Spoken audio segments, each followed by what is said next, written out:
back, everyone. Today, just out of necessity, I need this terrarium.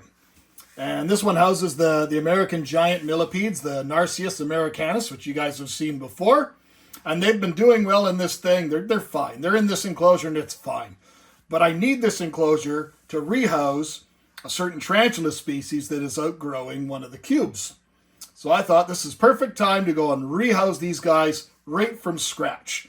The problem with these guys is that and same thing with isopods, is they'll use up almost all the resources that are available. And then there will be just an abundance of frass, which is their waste product. And the cage doesn't really look all that pretty anymore. And we're going to go and rehouse the giant millipedes into a plastic tub. Something similar to what we do for the isopods, but these are just giant plastic tubs from IKEA. Will provide some good ventilation in the same, but by giving that nice deep bedding, I think these guys will thrive, and maybe we'll even increase our numbers. So let's take a closer look. Now, we've learned a lot over the years just in keeping basic species such as this North American native species with very widespread distribution.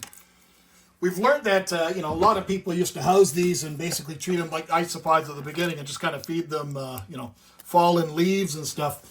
But that's not really the case. It's not really providing the nutrition that these animals need. These animals need to have things that are already in the process of starting to break down. They like to have that, they need that bacteria and that fungus. They need all those things to be components of that diet. And so what we often do in captivity is, now that we've learned so much more about them, is we provide different things. So some of the components of our new mix, we'll talk about the mix in a bit, but things like white wrought wood and flake soil have revolutionized the possibility of keeping these things not only successfully, but for long-term success. So I see a few of them. I'm just trying to take some of what I call the larger pieces of furniture out. There's a big one right there, but I see some of the isopods have already kind of gotten in there. Now, normally people are often very conscious about handling these animals because a lot of millipedes can excrete a type of product, and when they get threatened, they can excrete a product that is similar to cyanide, or some can actually excrete cyanide, and it's very toxic. So you'd want to generally use gloves. So if you don't know what species you're working with and stuff, I do suggest you wear some rubber latex glove just for sanitation reasons, keep your hands cleaner and safer for the animals. Same thing you would do with any sort of amphibian. But I've worked with these guys before, and I know for a fact that they don't produce any of that whatsoever. They're just fascinating little critters, so I'm not wearing gloves. But we're going to transfer them all into this one little tub here that we've got some moss prepared. There's a cuttle bone. But because this environment particular, we're going to have to go through this there's another adult. This has been, a lot of the resources in here have been really broken down and used up. So it's possible that we're going to have to really search for them. There's another one right here, a juvenile. So we're going to go through here, but you see they've kind of broken all these products right down. I do see the odd body. Some of them might be from exoskeletons that they've shed as they've grown, but also it might very well be the fact that this is the perfect time for us to be redoing the resources, because you see how black the soil is here. That's showing that the soil bulk is composed primarily of frass. Well, I guess it was honestly the perfect time to go through there. Honestly, I should have gone through this maybe a month or two earlier, because I'm going through this, and almost all the resources that these guys need to survive, to thrive, are completely depleted. So we have found several babies, and we have found several adults, but definitely not as many as I was expecting to find. But as you can see, this is just black earth now. Black earth full of all sorts of frass and everything, so it's filled with all sorts of benefits for other things, but for millipedes, they need a lot more things added back into their substrate. So to make it a little bit easier, we're going to start off with a brand new tub. Now these tubs they're economical in price. They have a solid lid. They're easy to put ventilation in. They're easy to put ventilation on the sides. For cross ventilation, they're easy to put ventilation on the top. For our purposes, we're just going to put ventilation on the lids. These guys cannot climb up plastic, even though for today, I'll probably not even put the lid on because we're going to add a fair bit of moisture and let it kind of evaporate a little bit overnight. Now, as for the components of the substrate, As I mentioned, these guys are a bit more specific in regards to their needs. So these guys need to have a few more things added to their substrate.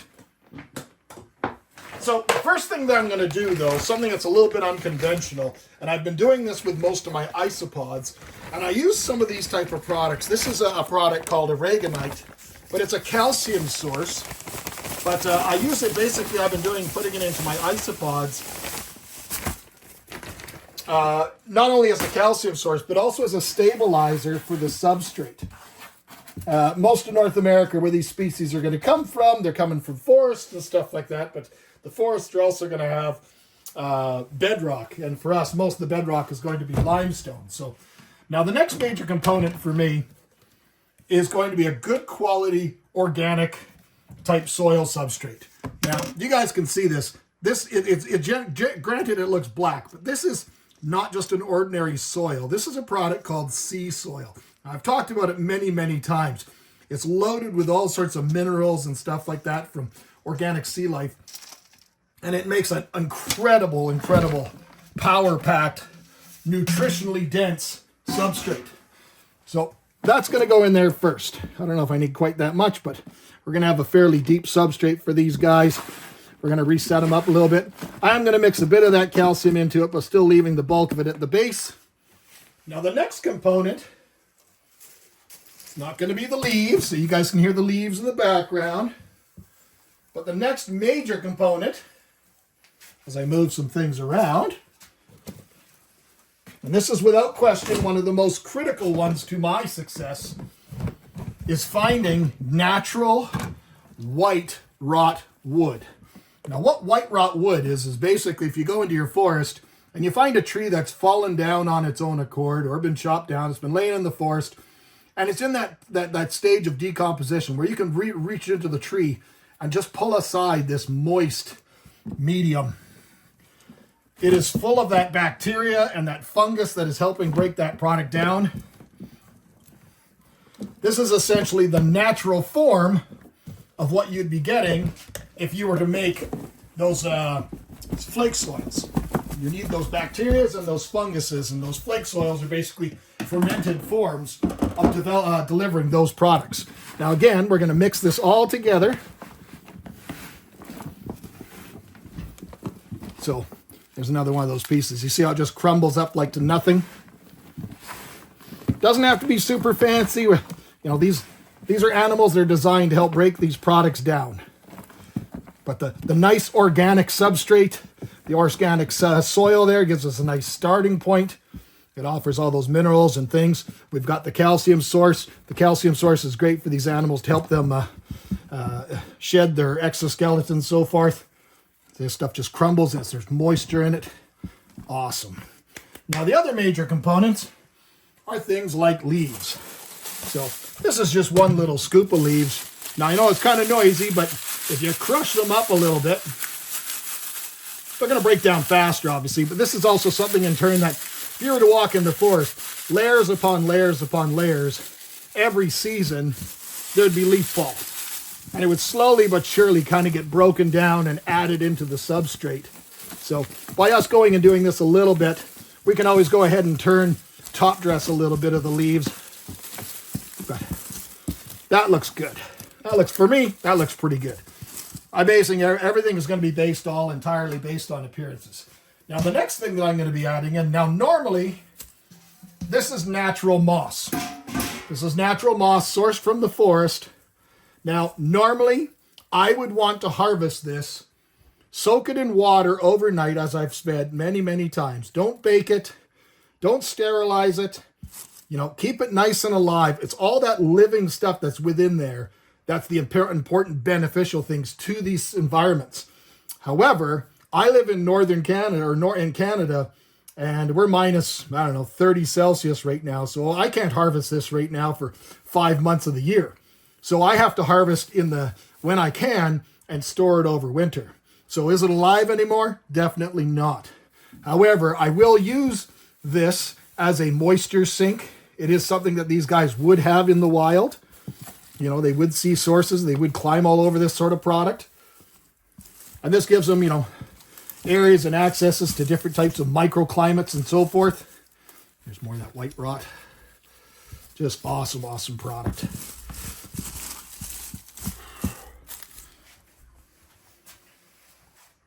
And that's basically kind of the get-go. Now, the problem I have is none of this is inoculated with any of that natural product. Other than this product will still stay and maintain some of that within its core. It will still have some of that living bacteria and stuff, but it has been out in my garage.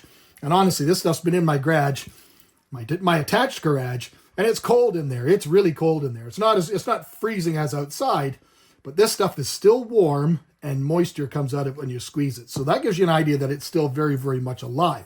However, what I can do is I can inoculate this with, say, a good scoop of the substrate from the existing terrarium. That'll have all those products and stuff of that life will come back into here, and that'll kind of jumpstart all that bacteria and fungus and stuff and get this one really, really rolling. So let's get next step. All right, so there we go. We've got a nice big healthy scoop of all that substrate from the existing culture. We're just going to spread it around a little bit. And as I say, that'll just kind of act like a jump start for it. And that's really all we need.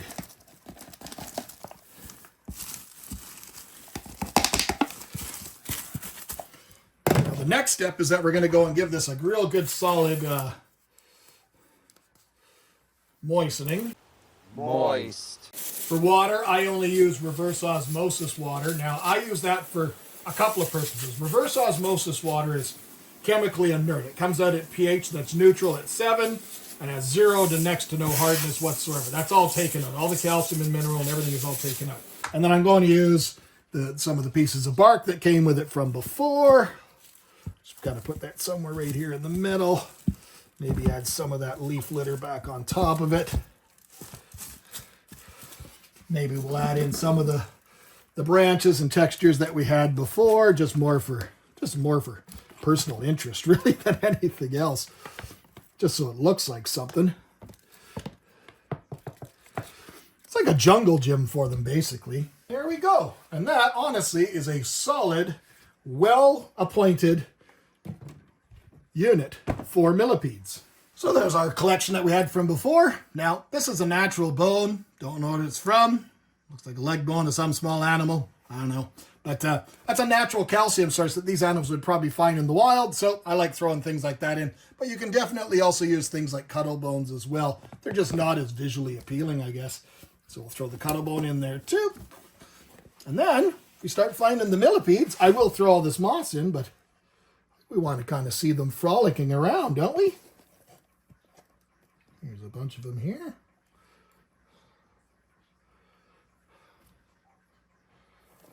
Where are all you guys?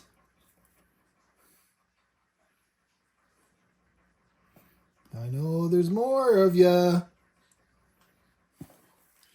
For all intents purposes, that's enough for us to get the visual that we're looking for. Let's get a closer look. As they just adjust to their new environments, I'm going to go and throw some of this other existing moss into place here. Oh, there's a few more. There's a few more. Now, there are a couple of incredible invertebrate keepers that I should mention. And if you guys want to learn anything more, there's a few of these individuals that have advanced this game to the absolute top level. First off would be Mr. Kevin Nasser. He's basically boogie down bugs out of the States. And the counterpart to him in Canada would probably be Jeremiah Toole. Now, Jeremiah Toole is a rather private individual. He posts some stuff online, but he doesn't have websites or anything like that. He does sell on the Canadian version of Craigslist, which is called Kijiji, and you can often search for his invertebrates and stuff. But these two individuals have really advanced the game. Now, there is another individual in Canada that definitely has to be mentioned, and that is Dave over at Incogniverts. And these guys have the big components of making the flake soil, making it available to everybody. Their knowledge of everything to do with isopods, millipedes, all sorts of invertebrates is honestly absolutely top tier. So it goes without saying that those three individuals needed to be mentioned. So we eliminated the bulk of those powder orange, but I did include maybe 6 or so in here to kind of get the culture going again. They will help. They're also part of the the microinverts, the microfauna that helps break down all these things. And the one thing that I will also add in here is to add some springtails. I just didn't have any handy on me during filming, but we got lots of those. So we're going to go and add some springtails, and then we're going to call it a day. There's one there pretending to be hidden. See the legs moving? I'm hidden. You can't see my face. Is it my face or my butt? Don't know. Oh, maybe we're going to come out. Don't know. But I find them absolutely fascinating. And I think in this type of environment where I can control the humidity levels a little bit better, might overall offer a benefit to these animals because of my traveling schedule. So hopefully you guys enjoyed today's video on setting up our Narceus americanus, or rehousing them, the North American Giant Millipede. As you can see, they're pretty easy to care for, as long as you get those basics taken care of. As always, my friends, thank you kindly for watching. We'll see you next time. Take care.